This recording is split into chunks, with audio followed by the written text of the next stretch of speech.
تو غسل کا جہاں تک مسنون طریقہ ہے، غسل کب واجب ہوتا ہے، غسل کب کرنا ہوتا ہے، اس کے لیے 6 کنڈیشنز اسکالرز بتاتے ہیں کہ ان 6 کنڈیشنز میں غسل واجب ہو جاتا ہے۔ پہلا جو اس کے اندر معاملہ ہے وہ ہے امیشن آف سیمن، منی کا خارج ہونا ان فارم آف پلیجر، اور ظاہری بات ہے یہ اس مرد یا عورت کو یا اس لڑکے اور لڑکی کو ہوگا جو پیوبرٹی ہٹ کر گیا ہے۔ Emission of money, emission of semen in the form of pleasure, چاہے سوتے ہوئے ہو چاہے جاگتے ہوئے ہو۔ اگر ویٹ ڈریم آیا ہے یا سونے کے بعد آپ نے محسوس کیا ہے اور آپ نے کوئی ایسا خواب دیکھا ہے تو آپ پر غسل واجب ہو جائے گا۔ تو ایک غسل کی یہ کنڈیشن ہے۔ دوسری کنڈیشن، اچھا بعض لوگوں کو سیمن کا جو ڈسچارج ہوتا ہے وہ کسی بیماری کی وجہ سے ہوتا ہے، وہ اس غسل کے اندر وہ کیفیت نہیں آتی۔ نمبر 1 اس بیماری کا علاج کیجئے، اور نمبر 2 اس میں آپ کو ہر مرتبہ اپنا غسل اپنا وضو فریش کرنا ہوگا اور اپنے انڈر گارمنٹس چینج کرنے ہوں گے۔ تو اگر بیماری کی وجہ سے ایسا ہو رہا ہے، it's not due to the form of pleasure, تو پھر اس میں آپ پر غسل واجب نہیں آتا۔ دوسری کنڈیشن جس پر غسل واجب آتا ہے وہ ہے ہسبینڈ وائف ریلیشن شپ، اور اس کے لیے ذہن میں یہ رکھیں اگر ایجیکولیشن نہیں بھی ہوئی ہے، اگر if there is no ejaculation take place even then، اگر ہسبینڈ وائف کا ریلیشن شپ ہوا ہے تو اس کے اوپر غسل واجب آ جاتا ہے۔ تیسری چیز جس کے اوپر غسل واجب آتا ہے وہ ہے پیریڈز۔ ہر عورت کو، ہر بچی کو معلوم ہوتا ہے کہ اس کا ریگولر سائیکل کیا ہے۔ آپ کا regular cycle let's say 5 days کا ہے اور آپ اپنا غسل کر لیتی ہیں 5 ڈیز میں، کبھی آپ کو 6 ڈے پر یا 7th ڈے پر براؤنش ڈسچارج آتا ہے، وہ براؤنش ڈسچارج جو ہے وہ آپ کے پیریڈز میں انکلوڈیڈ نہیں ہوگا، تو آپ اپنا انڈر گارمنٹ چینج کیجئے۔ اگر موقع ہے غسل کرنے کا تو موقع کر کے ایک دفعہ بہتر ہے تسلی کر لیجئے، ادروائز اب اپنا ہر دفعہ نماز کا فریش وضو کریں گی۔ کچھ خواتین کو استحاضہ کا پرابلم ہوتا ہے، اس کا علاج موجود ہے، اور اگر علاج نہیں ہو سکتا تو اس کنڈیشن میں بھی اسکالرز کہتے ہیں کہ ان پر ہر مرتبہ غسل نہیں آئے گا، اس میں ہر دفعہ ان کو اپنا انڈر گارمنٹ چینج کرنے کے بعد ان کو فریش وضو ہر نماز سے پہلے کرنا ہوگا۔ چوتھی کنڈیشن جس پر غسل واجب آتا ہے وہ نفاس کی سچویشن ہے، پوسٹ پارٹم بلیڈنگ، جو ڈیلیوری کے بعد خواتین کو بلیڈنگ ہوتی ہے۔ ہمارے ہاں ایک متھ موجود ہے کہ 40 دن تک عورت پاک نہیں ہوتی، 40 دن کی کوئی لمیٹیشن نہیں۔ ہر عورت کا اپنا سائیکل ہوتا ہے، ہر عورت کا اپنا فزیولوجی کے مطابق جو ہے وہ ریاکشن ہوتا ہے۔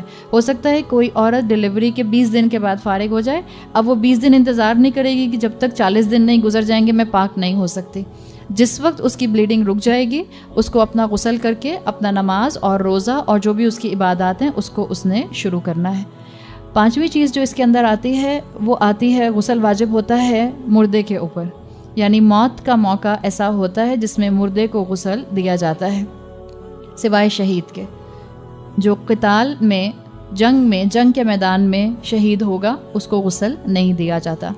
اور چھٹا بعض اسکالرس کے نزدیک جو آپشن آتا ہے وہ یہ آتا ہے کہ جب کوئی نان مسلم اسلام کے دائرے میں داخل ہوتا ہے تو اس کو غسل کرنا ہوتا ہے، اس لیے کہ بعض صحابہ کو جب انہوں نے اپنے آپ کو اسلام کے دائرے میں انٹر کیا تو رسول اللہ صلی اللہ علیہ وسلم نے ان کو غسل کرنے کا حکم دیا تھا۔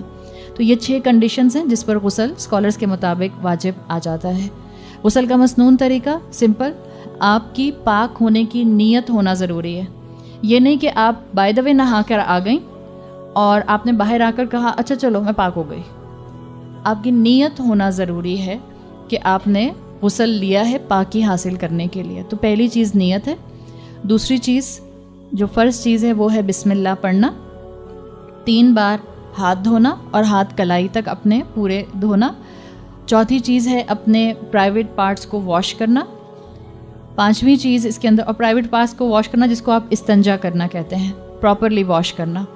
پانچویں چیز جو اس کے غسل کے فرائض میں آتی ہے وہ ہے وضو کرنا، اور بالکل ویسا وضو کرنا جیسا وضو نماز میں کیا جاتا ہے، یعنی آپ کلی سے شروع کر کے پیروں تک پورا وضو آرڈر میں فالو کریں گی۔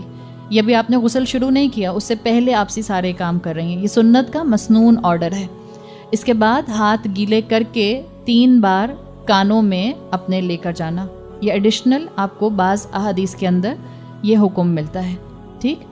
اور 7واں سٹیپ ہے سر کے بالوں کی جڑوں کو گیلا کرنا، اب کیونکہ اگر آپ مثال کے طور پہ شاور کے نیچے کھڑی ہیں تو آٹومیٹیکلی آپ کے سر کے بال گیلے ہو رہے ہوتے ہیں، پھر بھی آپ اپنے سر کے بالوں کی جڑوں کو ہاتھوں کے ساتھ، انگلیوں کے ساتھ اس کا خلال کر سکتی ہیں.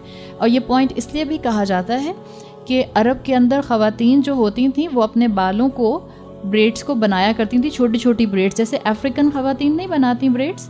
تو اگر ان کی بریڈز بنی ہوئی ہیں بالوں کی اور بال بہت لمبے ہیں تو اس میں ان کو اجازت ہے کہ وہ پورے بال نہ کھولیں، بلکہ ان کی روٹس جو ہیں وہ گیلی ہو جائیں.